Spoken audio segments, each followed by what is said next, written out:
Hey, good afternoon, YouTube. This is Reseller World. This is Russ speaking. Today I'd like to talk about returns on eBay or any place. But predominantly eBay, because that's what I usually sell on. That's the lion's share of my sales, or like 95% of my sales are on eBay. So anyway, we all deal with returns. Today I got a return, as a matter of fact. It was an electronic piece of electronic hardware. Tested it, did a video on it, sent it out to the buyer. Buyer got it, doesn't turn on. It's not bad. All right. So anyway, this girl, she sent it back. No, there was no email sent to me from her saying that it was broke. There was no resolution center ticket generated. Just went down to the mail drop and there's a box. It's all right. Okay, whatever. Opened it up, plugged it in. Yeah, it didn't work. I figured it was legit because, all my listings are like, buyer has to pay for return shipping if there's a problem. So she's not going to pay for return shipping unless there really is a problem, I don't think, But she's going to get her money back. So I immediately refunded her, and I always send a little email in addition to the note that you could put on there with the refund. I always send a personal email saying, I'm sorry about this and that, because chances are it probably got racked around by FedEx or UPS, whichever way I sent it. I can't remember. I think it was UPS. Or, it was just, I even have it on my listings. I have it, at the bottom of the listing. I said, like, these items are old, they're vintage, they're prone to failure, And I think she had a 0 feedback, but, I don't think she's doing anything. She didn't break it or anything like that and then send it back. It wouldn't make any sense. But there are some people who do, unscrupulous things, as we know. I had one guy, I sent it to him. I think this was a VCR as well. And it said delivered, Guy says, I never got it. I never received the package. Okay, whatever. Go check the tracking. It does say delivered. I go and I Google his address. He's living at the end of the block and there's no other houses around. I mean, I think that guy scammed me because, and I called up eBay and I told them, because I was, a few years, back. This was a few years back where I was doing less of it. Now I'm starting to do more and more of it. I'm trying to make it into more of a part-time, at least a part-time business. And eBay's like, if it says delivered, you don't have to refund them a damn thing.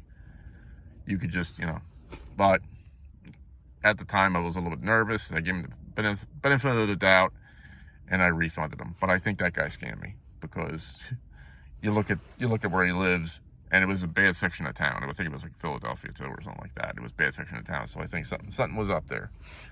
But you're going to get returns. You're going to get returns, they're never fun, especially when they come out of the blue like this one did, I don't know why she didn't open the ticket. Maybe she doesn't understand how. Well, if she has 0 feedback, she's probably brand new to it. And the first thing she bought didn't work, so she's probably not going to buy too much more. But anyway, just be honest with them. Take a lot of pictures to prove. I mean, when I sell iPhones, I always got to make sure that I check on the IMEA. Was it IMEI? I think it's IMEI, to make sure that's, it's not blacklisted, because I always pay my bills. But the buyer's always going to want to know that, so I always have like a paper in there that says, the IMEI is valid. It's not blacklisted. And when I do those, if I do iPhones, I always take a ton of pictures. In fact, I go to the extreme of actually videoing it being packed up in the box, then video it weighing on the scale, and all that, and being sealed, so they know exactly, what's going on. If there's ever a problem, I can, eBay says, oh, well, this wasn't shipped properly, or, or packaged properly, yada, yada, yada. Because sometimes you'll get a brick back in the mail, I mean, if you sell an iPhone, they estimate the weight of the iPhone, and they send you back a brick, and they scam you, But if you've got a video that you can show eBay, with timestamps on it, I do all that stuff. You want to cover yourself. Other things I like to talk about is, like, as far as like saving money and things like that.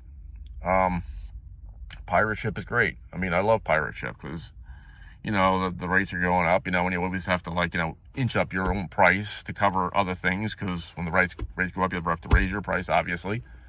But Pirateship offers, even on media mail, I think they offer ship cover, shipping. Excuse me, not shipping, ship cover insurance.